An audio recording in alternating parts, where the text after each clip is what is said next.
Here we go. Is that good? Yeah, sure. You want to listen? I think this is good. I think this is good. I'm not mumbling. Are you comfortable there? Yeah, for one episode. Okay. That's 2 episodes? Yeah, but holding your iPad like that? Yeah, what's my... Do you want to lay it on the table? Does that work? Okay. Yeah, like that? No, Make a scene? I need a... Like a toddler? I'll figure it out. I think your headphones are on the wrong ears. What? Yeah. Oh, that's going to change everything. See, you just made fun of me. And And look what happened. Look like me behind that short-ass table. I think my ears are the wrong... Backwards? I think I have backward ears because they feel more comfortable. That's you just justifying the fact that you did it wrong. Clap. 1, 2, 3. Hi, I'm Maggie. And I'm Amanda. And we're sisters. In law. We're watching Suits 1 episode at a time. It's a show so nice, I've watched it twice. And a show so great, I'm watching it late. Thanks so much for tuning in. Maggie's never seen it and Amanda's obsessed. They don't wear fancy suits, they are casually dressed. They are sisters-in-law and they got a show about a law firm drama that aired a few years ago. Only Suits fans, only Suits fans. Only Suits fans, only Suits fans. Only Suits fans, only Suits fans. Only Suits fans.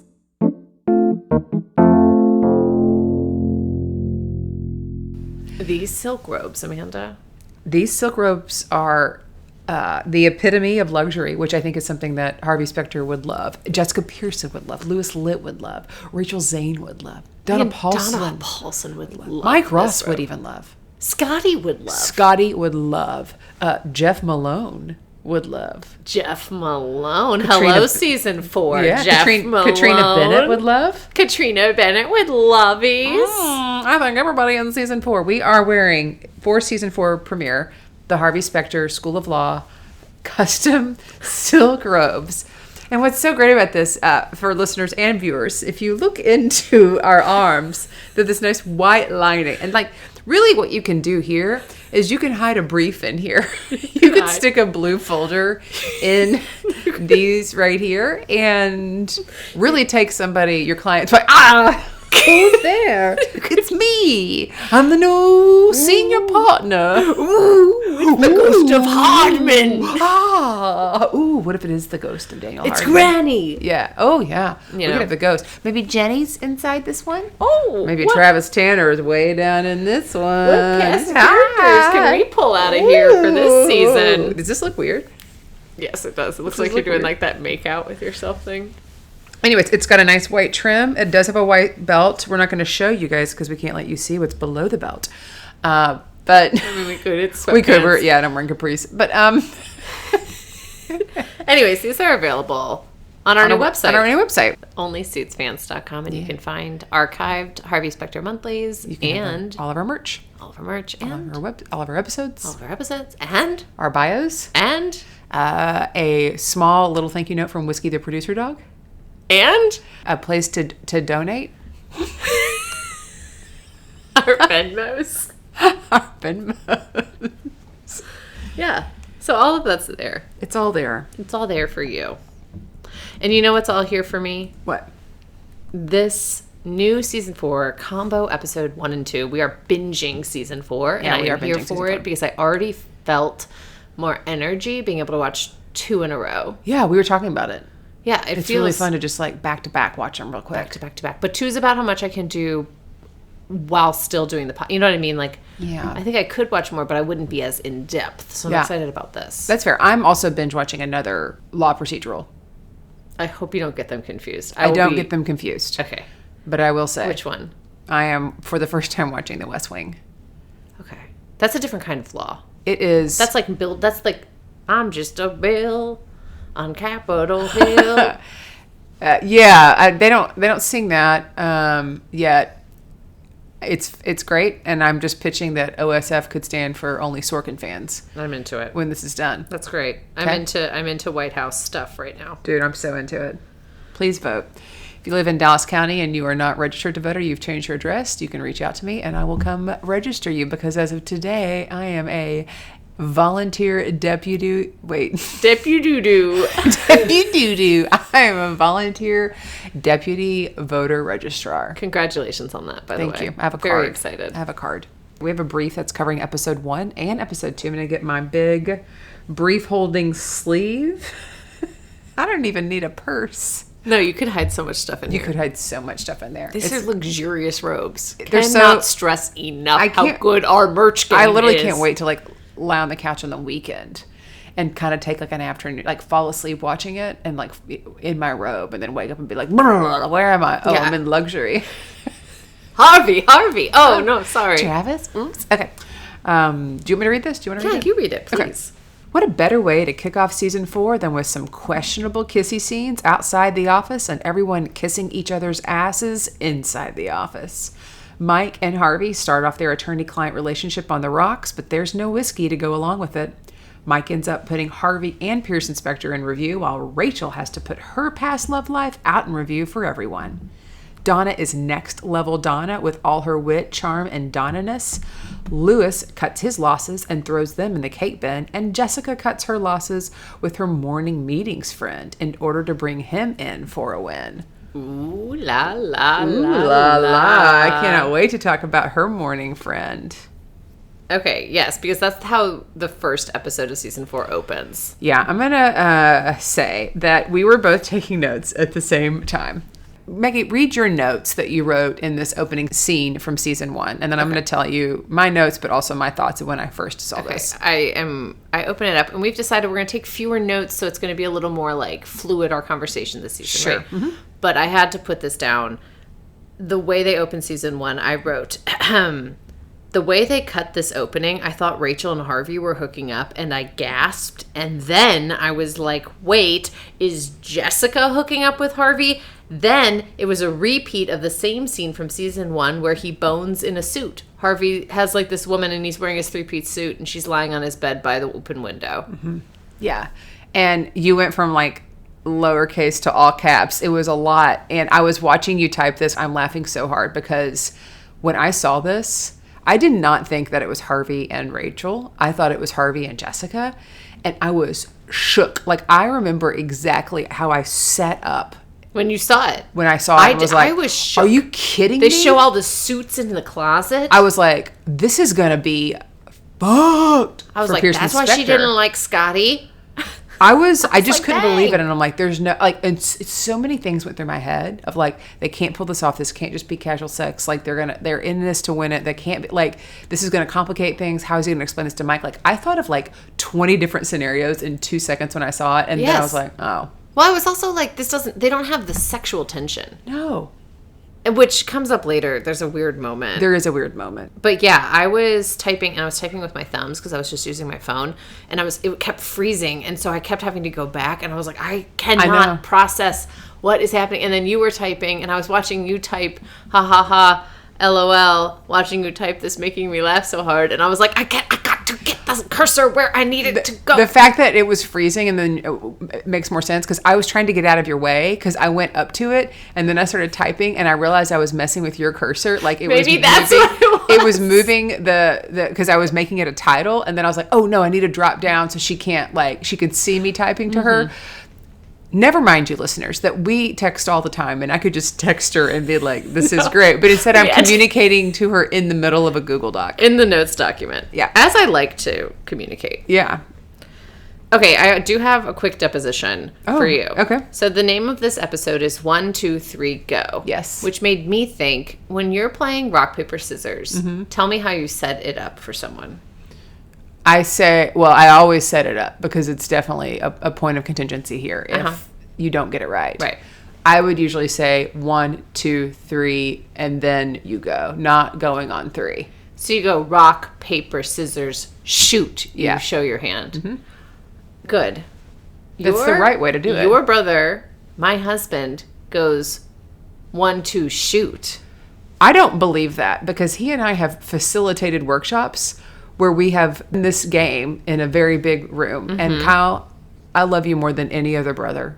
that I've ever had. Yeah. I'm putting you on blast because I know that we have facilitated this game with a 1, 2, 3, go. I am just grateful we have gotten to the bottom of this because I was concerned that I had married into a family. No. Kyle has picked up a bad habit. Okay. And then that means he's curable. Kyle is not a bad person. He's a great person. A great person. Somewhere along the way, he has lost his way. Yes. And he's tried to be more efficient. Yeah, and you can't be efficient in rock, paper, scissors, shoot. Because then you're picking two. What are you going to say? Rock, paper, paper, rock, scissor, paper? He just goes 1, 2, shoot. No, it's 1, 2, 3, shoot. Rock, paper, scissors, shoot. Right. Okay, great. All right. Thank you. Those are great deposition. deposition. That was an easy depo. Yep. So after this incredibly confusing opening that had us all gasping, yes, who's hooking up with who? Yeah. We see these 3 really clear storylines emerge. The first one is Walter Gillis with Mike. Yeah. So Walter Gillis owns this DVD company. Yeah. Kind of like it sounds like it's sort of like a Netflix type thing. Like the video, like it's before like streaming was real hot, right? So it's like DVD distributions. Oh, the movie company. Okay, great. Yeah. It was kind of confusing for me because I don't know if it was Netflix enough. or if it was Redbox, but it was something. I was like Blockbuster. What are we talking about? Yeah, it's too late for Blockbuster. So it's kind of it sounds like it's sort of like a Netflix type thing. Okay. So he's meeting with him because he's going to buy all his distribution centers as this investment banker person. At first, Walter's like, no. And I wrote down this quote because Mike says, yes is so much better when it starts with no. And Kyle and I both read the book Never Split the Difference about negotiating. And he always talks about like how it's better to start with no because then you're starting from an honest place. Yeah. And I was like, wow, look at this. Suits, reading Never Split the Difference. Probably came out at the same year. Probably. Anyways, I loved it. We see Mike in his office in his investment banker office, and he's got his very own Donna here. Yeah. I love Amy, his secretary. She is like on it. She's quick. She doesn't take anything. She puts it in his place. Yeah. They don't have the sexual tension that Harvey and Donna have. But that would be weird if they did. It would be super weird if they did, but I really love her. Yeah. I have a question for you, too. Is this the same office? Do you remember when there was the whole scam about like they were printing out what to invest in, and then they snagged this woman who was where they had the horrible trading. tracking shots where they kept going around in circles and doing the same tracking shot. It is not the same office. It looks very similar. It's because it's got big windows and that it's not Pearson Specter. I can tell you right now, that office was not as nice as this office. Okay. Sidwell's is much nicer. Okay, Sidwell has a nice office. Can confirm it's not the same. It looks similar though. It's not the same. Not the same. I'm glad I you don't knew know. that. I wasn't there, but I just know. I've seen this so much. I've seen Sidwell's office, and I specifically remember because those were horrible tracking shots. Horrible noted in my shots. notes. Yes. Okay. Great. Sidwell is like really mad at Mike for bringing this deal back to him because it's not a good enough deal. No. Mike's trying to be too soft. And Mike's kind of like, he's not desperate yet, but we will find out he's desperate. Like he needs he's a whale. He's not. Yeah, he does need to win something here. Yeah, he's not actually as good at being he's so smart, but he's not good at like gutting the guy. Yeah. He doesn't want anyone to be poor. Yeah, he's even too nice. though I'm sure Gillis would be fine. Yeah, he's probably got some money stashed under his mattress. So Mike pitches this idea to Harvey, who is, I guess, his counsel. Yes. He's like, this idea is happening whether you like it or not. And he's basically saying, I'm going to convince Gillis to let us buy it by keeping his employees or like keeping his vision alive. Yeah, and he's going to end up selling it to a pharmaceutical company, we find out, and they're going to keep those workers there. And so the workers will still have jobs. They're just not going to be making DVDs. They're going to be making drugs. Yeah, so it's going to work out. Everyone's going to be taken care of. Yeah. While Mike is pitching this idea to Harvey, I love how Donna and Harvey are mostly just talking about how Mike looks like Mr. Peanut. Well, it's because Mike is wearing this 3-piece suit is why he looks like Mr. Peanut. It's so funny he's making fun of it because Harvey wears the 3-piece suit. And Harvey in season 1 was making fun of Mike for not wearing a 3-piece suit. I know. Isn't it ironic, don't you think? It's like a little too ironic. No, I really do think. It's like rain on your wedding day. That would have been kind of cool because your wedding was real hot. It would have been nice to have some rain. It was air conditioned. It was. But it was hot. Yeah, I thought about it. We had those popsicles when we got there. Yeah. Tried to have something cool. It's just hot all the time. Yeah. It's hot all the time. Okay. Anyways, yeah, Mike can't win for losing about this 3-piece suit. And also there's just tension, I feel like, because Harvey wants Mike to stay. And it's like Mike doesn't quite know how to be the client. Like he's trying to like throw his weight lawyer around based on what he's seen previously when he was on the other side. And he thinks he knows like what Harvey will and won't respond to, which yes, he may, but like he's trying to navigate it. It feels like a kid in a trench coat situation. The really kind of like kid in a 3-piece suit. Yeah, like kind of like us in these robes. We could have another, not a child, that would be weird, but another adult with our silk robes. Yes. Okay. Harvey doesn't like that Mike is trying to call these shots, so he sends a very clear message through Rachel. He gives Rachel the day off, and then Mike is like, oh, hell no. Yeah, and he knows. He gets it. And he receives the message. He receives the message. And then the next day, Rachel's like, please don't ever use me again. You want to send a message? Don't use me to send a message. Don't use me. Either tell me or tell Mike, or you do it, but do not use me again. Because Rachel's 100% on board with working a case against Mike. Yeah, she doesn't care. She's like, this is work. Like, let me do I can separate my job. church and state. But don't try and trick me and manipulate me and use me like a little pawn in your game. Because that's what happens sometimes. She gets used a lot as a little pawn. He ultimately ends up being able to buy it because he gets some more money from Sidwell, right? Gillis is so adamant about not selling it because of his son. Mike says, I can't guarantee you I'll win, but I can guarantee you I'll never sell you out. Meaning like, I'm going to fight for your company. I'm not going to sell out your workers. And because I know your people matter to you, which is like really awesome, you know, that the guy cares about his people. So yeah, that is awesome. Yeah. That's why Mike is a great attorney. Because he really gets why this person is doing that. Not sure how it's going to play out as an investment banker for him. You know, you got to be cutthroat. Yeah, you got to not care about literally all the throats have to be cut. Yes. They got to just no throats left uncut. No throats left uncut. Yeah. Is that our episode name? No throats left uncut. It's probably too violent for the algorithm. That's fair. We got a new demographic with our silk robes and our violence. Harvey also, when this episode opens and everyone's naked, he's been having all these morning meetings, getting lots of sex. So I guess he and Scotty are really, really done for real. Yeah, Scotty's gone. Scotty's done. She's still in the city, though. We don't know that. We don't know anything. We're assuming a lot. Cut loose, I guess. But I miss it. But I guess it's been 6 months or something. So, of course, just seems like a lot of morning meetings for Harvey. Then they're sitting in this meeting, and Rachel is there, and she finds out that Logan Sanders is taking over his dad's business. This is like Harvey's big case. He has Max Sanders is his client. Logan Sanders, Max's son, is taking over the business. Right. And he wants to buy Gillis's company. So now there's a conflict. Yes, there's a conflict, and Harvey has to disclose it because now he knows about both sides. Right. Before this happens, when Rachel finds out that Logan is the new client, there's some line about how like she uses gel in her hair or something, and then Mousse. Donna says she used Mousse because she was in high school in the 90s, and Rachel's like, were you in high school in the 90s? Well, I was in high school in the 90s. Right. And I used Mousse. Do you think Donna was in high school in the 90s? I think Donna just looks older than I did at that time. But, like, I don't know how old Donna is in this show. Yeah.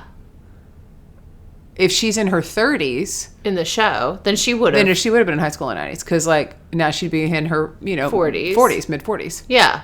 Is that how old she is, you think? Or I think is she so. supposed to be in her late 30s? I think she's supposed to be, but like that makes sense. That there's also like a school span of 10 years in the 90s. Yeah. So she's ahead of me, for sure. Donna's older than me. I just want to make sure you guys know. I was kind of confused by Rachel being like, were you in high school in the 90s? Because I was like, yeah, I think Donna was in high school in the 90s. Yeah. Was that a slam trying to be like she was in high school in the 80s? No, I think she was in the 90s. She could have been a late 80s. She probably had some bangs she had to tame back a little bit. For sure. Rolling into the 90s. For sure. I was just confused why Rachel was like, were you? Rachel, we can't trust her all the time. We can't. She's not done with law school. Because when was Rachel in high school? Probably, we don't know. Probably like graduated 99, 2000. Well, that would be me. Is she I graduated in 97. She'd be Kyle's age. Yeah, right? Isn't she about that age? How old is Rachel? Is she... That would make her late 20s then. Late 20s. That makes sense. Early 30s. Yeah. Yeah. Because she'd been a paralegal for 6 or 7 years before she went to law school. So she was 22 when she got out of undergrad, went to be a paralegal, assuming that's her first job. So she's 28 at least when she goes to law school. So that's right. Okay. Yeah, so she was also in high school in we the figured 90s. it out. The math is correct. The math is correct. It checks the out. math We love math. We are math people. We are math people. Not before we are law people, though. Yes, no, we are not above the law. No. Interesting thing about Logan is that He and Rachel. They also had morning meetings together. They had many morning meetings. He is the married man. Yeah, that she had an affair with. Ooh. Yeah, yikesy. Rachel is like, I got to tell Harvey, right? She also has to tell Mike. At the very end of this episode, Mike comes home and Rachel's drinking out of a big old wine glass in their perfect apartment. And she kind of just comes right out and tells him. Yeah. And that's that's where it ends. Credits roll. Heads roll too, probably. Yeah, that was an energizing. I like that we started with morning meetings and we end with a morning meeting from the past. But it's like an evening meeting about a morning meeting. It's so it's kind of like bringing morning into night. Yeah. It's like breakfast for dinner. Yeah, for sure. Mm-hmm.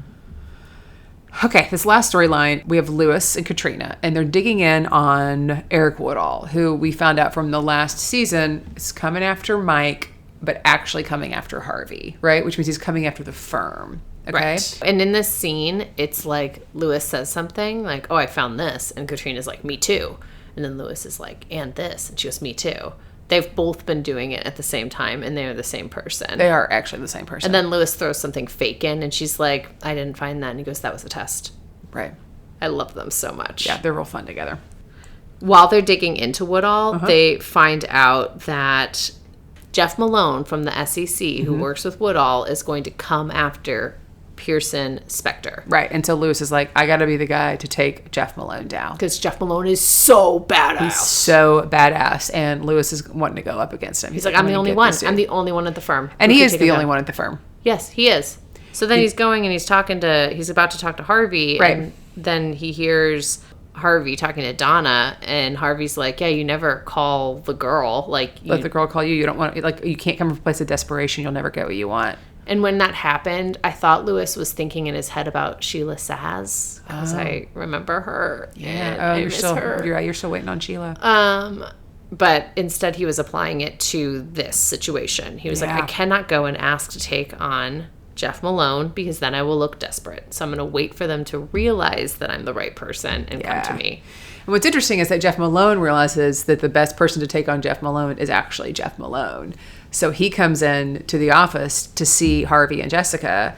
And Jessica's like, yes, I've heard of him. Harvey's like, who is this guy? And then Jeff Malone just puts all of his SEC cards out on the table and says, they're coming after you and I can help. I don't want to be working for the government anymore. I'm happy to be your next senior partner. This offer is good for 1 week or it self-explodes. That's an Inspector Gadget quote. Yeah, okay. But it is because in 1 week he'll officially be assigned the case and then he will not be able to work for Pearson Hardman. Yeah. And Pearson Specter. I keep calling it Pearson Hardman. I know. What's my deal? Golly, I haven't even seen him in like a whole season. Right. Jessica goes to see Jeff Malone in his office. And she's real pissed that... His office at the FEC. At the SEC, yeah. And with the door open, is just kind of yelling at him, is mad because he pulled that stunt over on her. And that is who her morning meetings have been with. Yes. She's been having some morning meetings with Jeff Malone. Is a good-looking man to have some morning meetings with. Such a good-looking man. Yeah. I will also say, as soon as he was in the office and talking about like, oh, I've heard about you, Miss Pearson. I was like, oh, that's morning meetings. I was like, this is definitely, it is not Harvey. She is morning meetings with Jeff Malone. Good for her. Jeff Malone. Jeff Malone coming to my home. Jeff Malone making me moan. Jeff Malone trying to film us with a drone. Jeff Malone, E.T. phone home. I'm going to leave it there. We'll decide if that stays in or not. It should. Okay. So anyways. Yeah, she's big mad. And he's like, close the door, Jessica. And whatever. I mean, I want to work for you. That's why I'm not like trying to mix business and pleasure. I'm trying to get what I want in both areas of my life. Yeah. And then this weird thing happens. We see this next scene where Harvey comes home and Jessica's in his kitchen just like cooking this full dinner for him. Not like waiting for him with some pizza and a bottle of wine. Like she's cooking this whole meal in his house. Yes. Like, how does she have time to do that? She does not have an assistant. Did she go buy those groceries? Yes. Because there was not food delivery back then. On her way home from Jeff Malone's office. Yeah, from Jeff Malone's office. She just stopped by a grocery store herself. Walked into Harvey's home and cooked a delicious meal. We can only assume it's delicious because everything she does is perfect. Everything she does is perfect. She is the perfect woman. Of course, Jeff Malone wants to work for her and bone her in the morning. But yeah, so then she tells Harvey about Jeff because Harvey wants to hire Jeff Malone immediately. Yeah, and she's like, I don't think so. Right. And then she's like, here's why. Here's the deal. And he goes, oh my gosh, those are your morning meetings. And then the weirdest thing that's ever been written in Suits. He goes, so you two have had sex? And she goes, I've seen each other naked. And she goes, that's usually how these things go. And then she says, are you picturing me naked? And he says, uh-huh. And then he goes to the bathroom and she's like, don't take too long. It's Carl the writer. It was so... I think he had a long summer break. Gross, honestly. I was like, this is gross We have to weird. figure out how to get Carl on the show. Because this is Carl the writer. Fictional writer that we've made up who is the perverted person who always... He's just got a lot of... It was just like so weird. Yeah. I was like, I know they're close, but like, that's not how male-female friendships are. Business partners. That's not how business partner. This is like an HR... The whole show's an HR violation. Yeah, honestly. But that was, I thought that was so weird and off-putting, and I almost couldn't recover from it. Well, you didn't have to because I was towards the end of the episode. It was towards the end, thank goodness. Yeah. Because then I just wheeled right into another palate cleanser. Breakfast, lunch, and dinner, episode 2. Yeah. Now, are you going to do any predictions? No, I was going to wrap them up because I rolled right into episode 2. Oh, you didn't even stop. That's kind of nice now. It is nice. You don't have to stop. Yeah. I think if I stopped, I would make predictions. But I was like, keep playing. Mm-hmm. So we roll right into this episode 2 because you don't have to stop. We don't. And it's called, aptly named, Breakfast, Lunch, and Dinner. Because breakfast, we open with Mike at breakfast. We have ended the last episode with Rachel dropping this bombshell that Logan is this client, and he also happens to be the person that she slept with, had this affair with. So we open, Mike is up early. He does not have to be up early, but he is awake because he wants to have these like conversation with Rachel. And they basically use all these model UN or like I know UN puns to set these ground rules. Yeah, and her PJs have her name on it, which I guess we can't be saying much because we are wearing our branded silk robes here from the Harvey Specter School of Law. You guys can see. They are luxurious, and they could fit a member of the UN inside of the sleeve. Great. Plus the French press they're using for coffee, and probably a little bit of avocado toast because that's right when it was becoming popular. Oh, yes. You know? They're like having real fun making these UN things. Yeah. Also, I like monogram robes are cute. That's cute. PJs. I think I might get some. All right. I'll get some. You don't need to get some. Well, I don't want you to feel left out. So we then see Louis Litt in the office, and he has been up all night prepping his presentation about how to take down Jeff Malone. He has all the visuals. Most of it's like photoshops of him strong, Jeff Malone weak, him shirtless, Jeff Malone shirtless. Right. Him being really tough. His face on all these tough bodies. And then it ends with Pearson, Specter, Litt. Yeah. He's like, I'm going to take down Jeff Malone, and then this is what I want. Yeah. He's practicing to Jessica Pearson chair. This is a chair with some Post-it notes. He's literally been up all night prepping this. I know. He walks in, and he meets the new senior partner. Yep. Who is... Jeff Malone, come to my home. Jeff Malone, make me moan. Jeff Malone, do you have a special ringtone? Jeff Malone, touch my groin. I'm leaving that in. Because you could tweak it and say, oh, in New York, we say groan. Groin. Okay. He is watching Jessica say, hi, this is Jeff Malone. Will you get him up to speed? Will you show him around? Will you work with him? But all he can hear is Jessica saying, you worthless. You're so dumb. You're such a stupid idiot. And he's clutching his little poster boards. I know. And I just feel for him. Walks out of that office and he dumps all of his presentation into the cake recycling bin. Right where all that rolled fondant was in the season before. Really, season 2. Season 2. Was that season 2? I don't even remember when the cake happened. It all rolls in together. You know? It was so... That poor bin has seen a lot of... Louis Litt's failures. I just want to note, too, we then see that Rachel is there. We had talked about this just a little bit ago, but how Rachel has to tell Harvey. Mm-hmm. We have this whole scene where Rachel tells Donna. Yes, and she's like, you got to tell Harvey. You got to tell him. Donna's hair looks a little different. It's a little bit... redder? Yeah, like a darker red almost. I like it, though. And like almost even thicker than it was. I feel like it's How thicker. Is that possible? We don't know. New hairstylist. Maybe she's gone back to using the mousse from the 90s. Maybe she was inspired. She was like, I was a 90s kid. Yeah. Look at this mousse. Right. Anyway, she's like, you got to tell Harvey. And when she said this, I was like, oh my gosh. If there's one thing Harvey hates, it's infidelity. Yeah. He hates infidelity. Yeah, so this isn't going to be good. This is going to be so bad. And I'm like, oh my gosh, brace yourself. Rachel's about to get chewed out. This is about to be so horrible. But she doesn't actually tell him it was infidelity. She strolls right on in to go tell him. Logan is there already. Harvey comes right in afterwards, and she discloses to Harvey that they used to be in a relationship, does not say it was a naughty one. Ooh, that's a good note. That's a good note, because I was very surprised that Harvey was so dismissive. She didn't say we had an affair. She Right. said we used to be in a relationship. Right.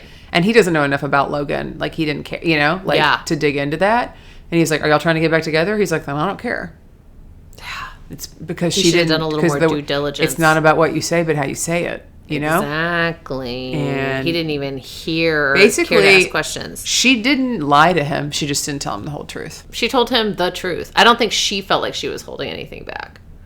I mean, she knows. She's in law school. I don't know. I feel like she was upfront. Also, we did see a quick little flashback about Logan and Rachel. We did see a flashback, and I made a whole section of this notes document that says flashback. Mm-hmm. That is the only flashback we see. Mm-hmm. We see Rachel and Logan talking about how it's so bad, their relationship's so bad, but then it feels so right, and they kiss in a crowded bar. Yeah. That was the only flashback in this episode. Yeah. And I feel like normally we see... when it's a flashback, we get lots of flashbacks. Lots of flashbacks. So I was very disappointed that I did not see more flashbacks. Because you do like the flashbacks. I love the flashbacks. Come on, let's go. Flashback. Let's see the show. Flashback. Flashback. It's funny because the show is over a decade old. But then I still like to see flashbacks. Into further back in a decade and a half. Yes. Something else that happens is Harvey and Mike are still fighting. Mike comes in and he's like, hey, blah, blah, blah, blah. Like, oh, you're eating your morning bagel already? And Harvey's like, I could kick your ass drinking a juice box. Like, it doesn't matter. And he goes, okay, great. And then Mike says, oh, really? Because I just filed a temporary restraining order because I was your client, Logan's your client, and you were using our information against each other, and that's attorney-client privilege. Mm-hmm. And this ends up, Mike wins the TRO.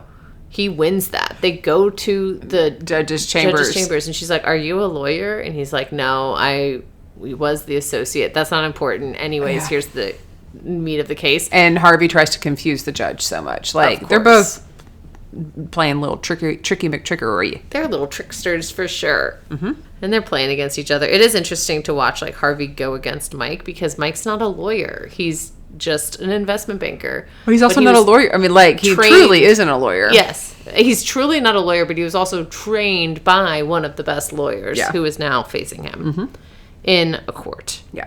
Then we're back at the office, and tradition is that the managing partner takes the newest senior partner to lunch. She pawns this off on Harvey, who then pawns it off on Paul Porter, which we have not seen Paul Porter in a bit. But Paul Porter is now going to have to take Jeff Malone to lunch because Jessica's afraid that there's going to be sexy time if she goes. She's trying to keep it separate. You know?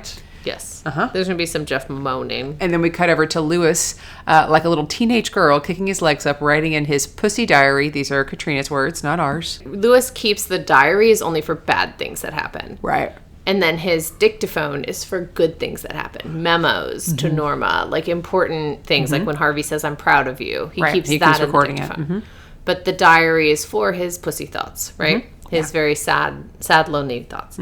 Katrina's like, put that away. And she gives him this hype speech. And he's like, yeah, I'm fucking Lewis lit. I'm going to lit things up. Yeah. Then Jeff comes in and he's like, hey, my dude, you're not going to bully me.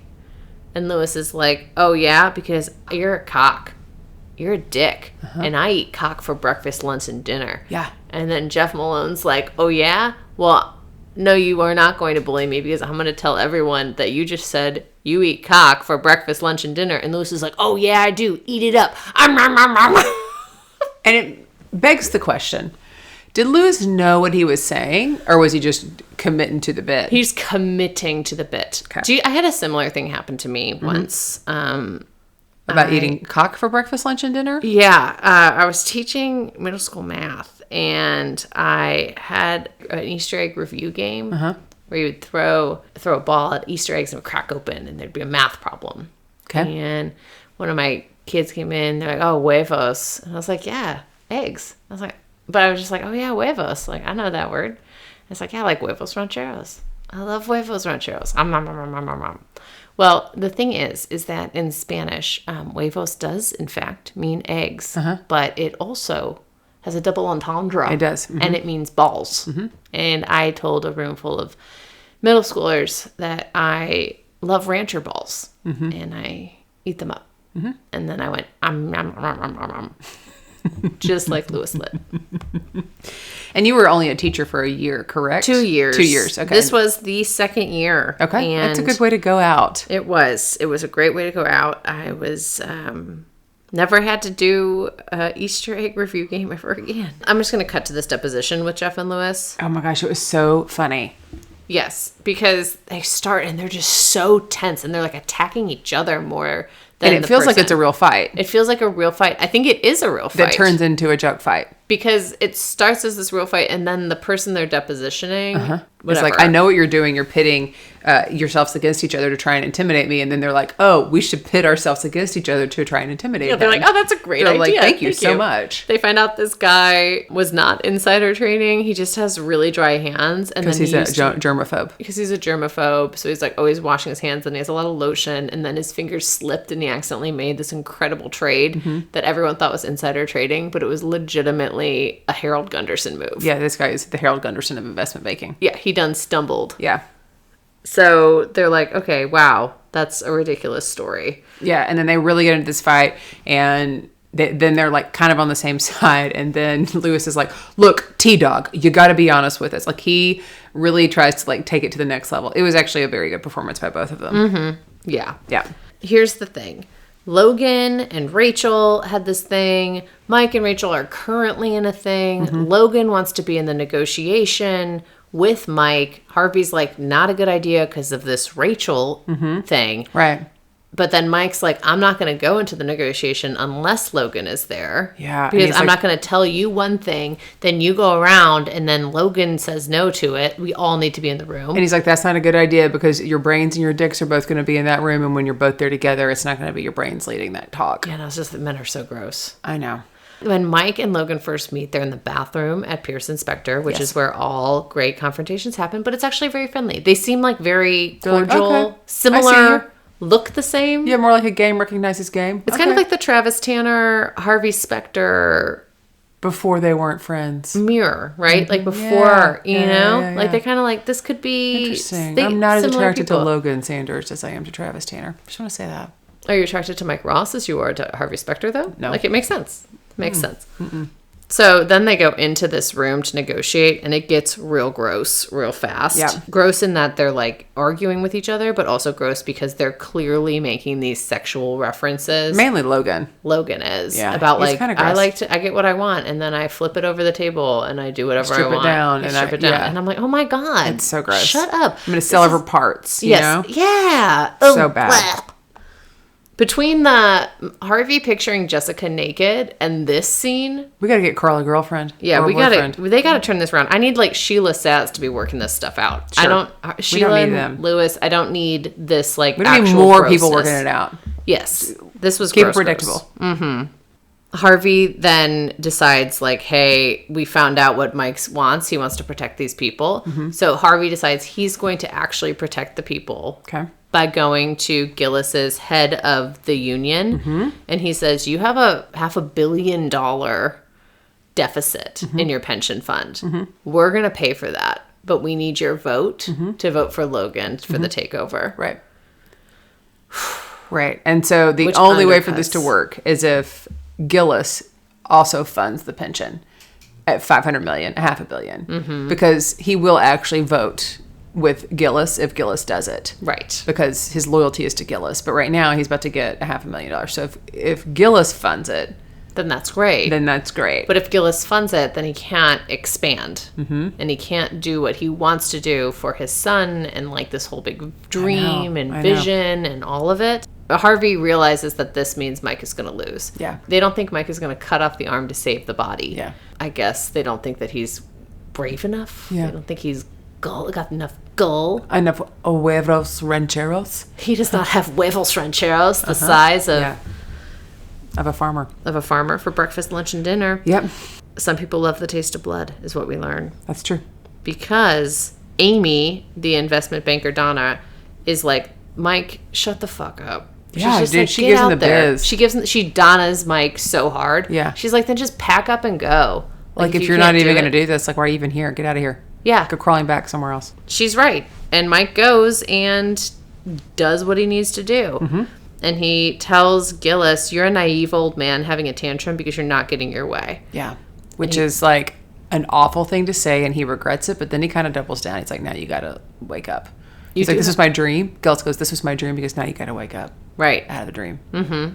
Because you have to keep your company. Mm-hmm. So get it done right. Gillis thinks Mike is being shady and just like everyone else. Yeah. But he's not really, but he is kind of, like at the end of the day. Yeah. This felt very Harvey, like a very grown-up moment where Mike had to do a Harvey thing. Yeah. Because we've seen Harvey have to make those tough decisions. Learn from Harvey. It's true. And then we also have a little bit more with Jeff Malone. Yes. Donna realizes that Jessica is sleeping with Jeff Malone.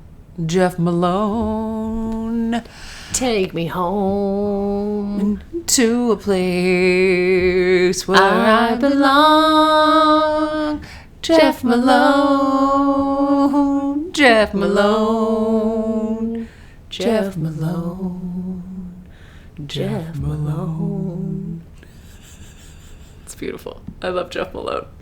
Yeah, Donna realizes so quickly, and then she's like, I can't believe I've lost my edge, and then I didn't realize it. I mean, because Jessica says no, we're not, and that's why she puts it all together. Man. And she goes, look, Lewis was going to come in and try and fight Jeff Malone, and then he decided not to press, but he wanted to do this, and he was hoping that if he won against Jeff Malone, that he would get his name on the door and be a name partner. Can you at least just give him a little bit of dignity?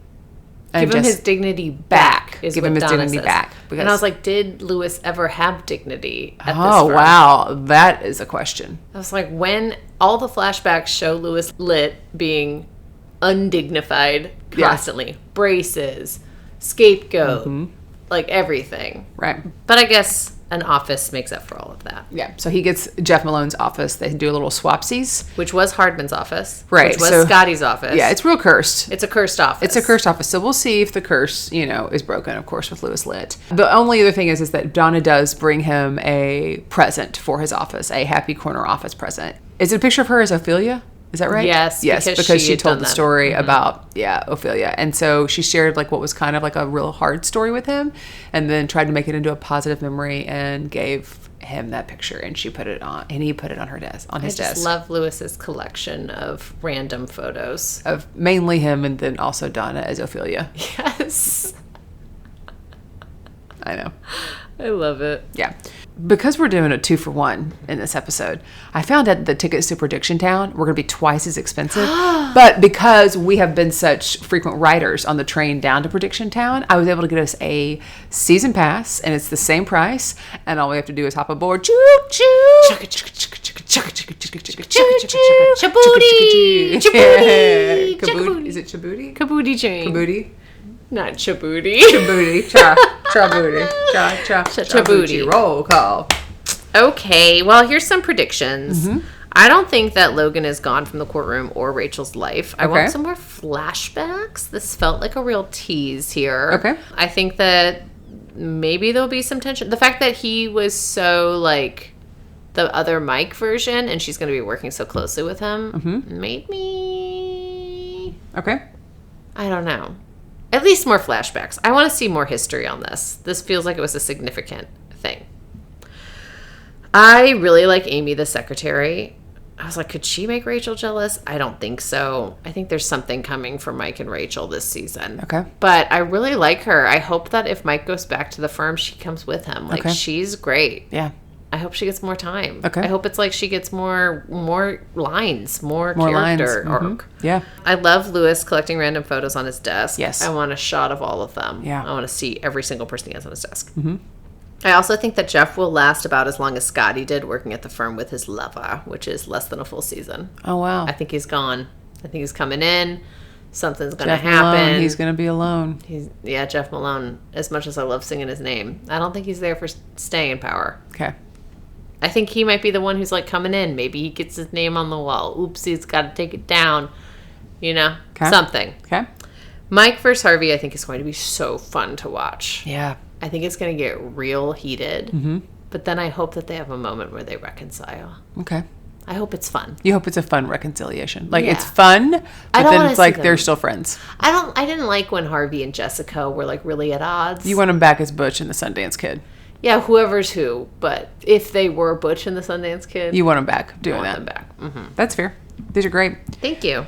Maggie, I'm going to sign us off, and I guess we have some new exciting things to add and do the sign-off, kind of keeping it fresh. So thanks so much for tuning in. You can check us out at onlysuitsfans.com. You can also find us on Instagram, TikTok, and YouTube. Make sure to listen to us on Apple, Spotify, or anywhere else you get your podcast.